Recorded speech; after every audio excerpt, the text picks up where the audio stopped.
तो हेलो बच्चों, कैसे हैं आप सब। आई होप आप सभी बढ़िया होंगे और बढ़िया रहना। तो स्वागत है आपका एक बार फिर से एसएसपी पे। सो गाइस, आज हम लोग बीएड के मोस्ट इंपॉर्टेंट टॉपिक यानी कि नेशनल एजुकेशन पॉलिसी, जिससे एक से लेके कम से कम 4-5 क्वेश्चन रखे मिलेंगे आपको, ठीक है। और बहुत ही छोटा सा टॉपिक है जिसके मैं अभी 20 क्वेश्चन आपके साथ डिस्कस करने वाला हूँ, एमसीक्यू बेस्ड। एंड आपका सब्जेक्ट अगर है समकालीन भारत और शिक्षा यानी कि कंटेम्प्रेरी इंडिया एंड एजुकेशन, तो आप ये वीडियो पूरा अंत तक देखो। एंड 20 क्वेश्चन में भी हो सकता है आपको एक क्वेश्चन रखा हुआ मिल जाए एज इट इज। ओके, सो ये आपका पेपर 2 होता है, ये तो आपको पता ही होगा। तो ठीक है, विदाउट एनी फर्दर डिले हम लोग अपना स्टार्ट करते हैं लेसन। सो आज का हमारा पहला क्वेश्चन है, भारत में अब तक कितनी बार शिक्षा नीति आ चुकी है। तो 2020 में आई है, जो कि अभी मैं पढ़ा ही रहा हूँ आपको। एंड 1986 में भी आई थी, एंड 1968 यानी कि 1968 में भी आई थी। यानी कि इसका राइट आंसर हो जाएगा option number D, all of these. Okay, मैं जितना भी पढ़ा रहा हूँ ना, आप बहुत ही ध्यान से पढ़ना।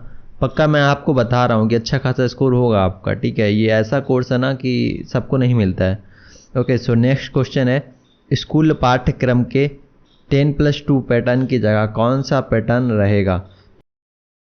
तो अभी आपको पता होगा कि न्यू एजुकेशन पॉलिसी के तहत 5+3+3+4 का न्यू रूल आया है, जिसमें बताया गया है कि जो एक होता है बच्चों का अनमेच्योर पीरियड, यानी कि एलकेजी यूकेजी और ये सब करके क्लास सेकेंड तक यानी द्वितीय क्लास तक, ये 5 हो गया। एंड उसके बाद 5+3 यानी कि 2+3 यानी क्लास 5th तक हो गया इतना। उसके बाद 3 यानी कि 8 तक हो गया इतना। एंड 8 के बाद 10th+12 यानी कि 4 ये वाला हो गया, ठीक है। यानी कि जो न्यू एजुकेशन पॉलिसी है उसके तहत 5+3+4 का फॉर्मूला लाया गया, ठीक है। तो इसका राइट आंसर हो जाएगा option number C. Next question है, प्राचीन एवं सनातन भारतीय ज्ञान तथा विचार की समृद्धि परंपरा के आलोक में कौन सी नीति तैयार की गई है। तो राष्ट्रीय शिक्षा नीति, ठीक है। राइट आंसर हो जाएगा option number B. Next question है, भारत में नई शिक्षा नीति 2020 की घोषणा कितने वर्ष बाद की गई। तो 34 यानी कि जो लास्ट शिक्षा नीति थी वो 1986 में आई थी, ठीक है। एंड उसके बाद 34 साल बाद यानी कि 2020 में ये वाली शिक्षा नीति आई है। नेक्स्ट क्वेश्चन है, भारत में दूसरी राष्ट्रीय शिक्षा नीति की घोषणा किस वर्ष की गई थी। तो दूसरी थी जो 1986 में थी, मैं अभी आपको बताया था। ओके, राइट आंसर हो जाएगा ऑप्शन नंबर बी।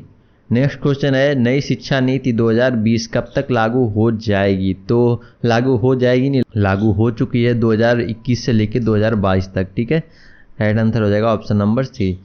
नई शिक्षा नीति 2020 में कौन सी भाषा को कक्षा 5 तक खत्म कर दिया गया है। तो वो है अंग्रेजी। जी हाँ गाइस, हम लोग अंग्रेजी को ज़्यादा सीरियस ले रहे हैं ना, तो वो इंग्लिश को ख़त्म ही कर दिया गया। 5th क्लास तक इंग्लिश मिलेगी नहीं, ऐसा कुछ है। सो नेक्स्ट क्वेश्चन है, नई शिक्षा नीति 2020 का लक्ष्य किस वर्ष तक 3 से लेकर 18 वर्ष की आयु वर्ग में प्रत्येक बच्चे की गुणवत्ता व समावेशी शिक्षा प्रदान करना है। तो वो है 2030 तक। लक्ष्य जो है वो 2030 तक का है। लेट्स सी क्या ये हो पाता है कि नहीं हो पाता है। तो राइट आंसर हो जाएगा option number first. Next question है, नई शिक्षा नीति 2020 के अनुसार शिक्षा पर सकल घरेलू उत्पाद यानी जीडीपी का कितने % हिस्सा खर्च किया जाना है। तो वो है 6%। हालांकि किया तो नहीं जा रहा है क्योंकि स्कॉलरशिप बच्चों की मार दी हैं लोग, और मुझे नहीं पता क्या क्या मार रहे होंगे, बट हाँ इतना पता है कि अभी खर्च नहीं हो रहा है क्योंकि 3 ट्रिलियन इकॉनमी हो चुकी है, लगभग 3.5 ट्रिलियन हो चुकी है, ठीक है। उसके बावजूद अभी तक हर बच्चे की स्कॉलरशिप तक नहीं दे पा रहे हैं, तो क्या ही खर्च कर रहे होंगे, ठीक है। तो राइट आंसर तो वैसे 6% है। मैं ज़्यादा ही बह जाता हूँ थोड़ा भावनाओं में, सॉरी। ओके, तो नई शिक्षा नीति का उद्देश्य शिक्षा के सकल नामांकन अनुपात को 26.3 से 50% तक सुधारना है। तो वो है 1935 तक, जो कि एजुकेटेड लोग हो जाएंगे, ठीक है। तो राइट आंसर हो जाएगा option number B. Next question है, मानव संसाधन विकास मंत्रालय का नाम बदलकर कर दिया गया। तो मानव संसाधन विकास मंत्रालय, ये मतलब थोड़ा अजीब सा लगता था, जबकि ये पूरा का पूरा एजुकेशन के ऊपर काम करता था। तो नेक्स्ट नाम है इसका मिनिस्ट्री ऑफ एजुकेशन, ठीक है। राइट आंसर हो जाएगा ऑप्शन नंबर ए। अब आपको कमेंट करके बताना है कि मिनिस्टर ऑफ एजुकेशन कौन है, यानी कि शिक्षा मंत्री कौन है, ठीक है। हाँ बता देना, मजाक नहीं है, ये भी क्वेश्चन आ सकता है, ठीक है। दिमाग ना खराब करना, आंसर चाहिए मुझे कमेंट में। हाँ, तो नेक्स्ट क्वेश्चन है, एनईपी 2020 के अनुसार व्यावसायिक शिक्षा कहाँ से शुरू होगी। तो व्यावसायिक शिक्षा जो है वो क्लास 6 से शुरू होगी, ठीक है। नेक्स्ट क्वेश्चन है NEP 2020 में early child care and education ECCE की उम्र क्या होगी? तो 3 वर्ष से लेके 8 वर्ष तक होगी। ठीक है, यानी राइट आंसर हो जाएगा ऑप्शन नंबर ए। सामाजिक अध्ययन पाठ्यक्रम में मुख्य तत्वों की अवधारणा किसके द्वारा दी गई? तो NEP 1986 के द्वारा जो है सामाजिक अध्ययन पाठ्यक्रम के मुख्य तत्वों की अवधारणा दी गई थी, यानी राइट आंसर हो जाएगा option number A. Okay, next question है NEP 2020 के अनुसार हमारी शिक्षा में गणित और गणितीय सोच का क्या भूमिका है? नवीन तरीके और विचारों को विविधता पर जोर देना। हाँ, यही होगा भाई। ओके, राइट आंसर हो जाएगा ऑप्शन नंबर ए।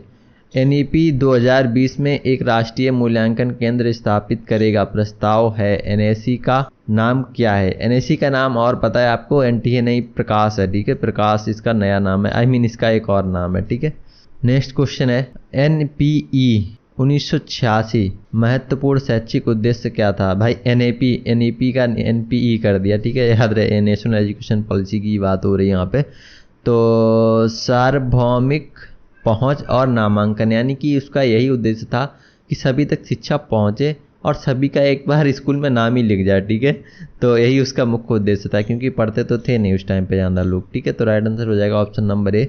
राष्ट्रीय मूल्यांकन केंद्र परख का उद्देश्य क्या है?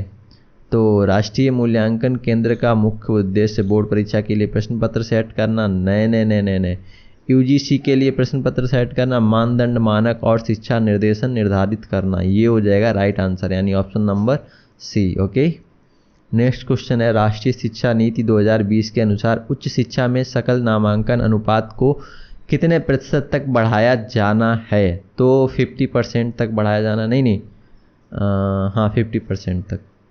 ओके, सो राइट आंसर हो जाएगा option number A. Next question है NEP 2020 के अनुशंसा करता है कि सभी लड़कियों के साथ साथ ट्रांसजेंडर छात्रों के लिए समान गुणवत्ता वाली शिक्षा प्रदान करने के लिए राष्ट्र की क्षमता का निर्माण करने के लिए मानदंड फंड का नाम क्या होगा? बड़ा लंबा क्वेश्चन था, कोई बात नहीं।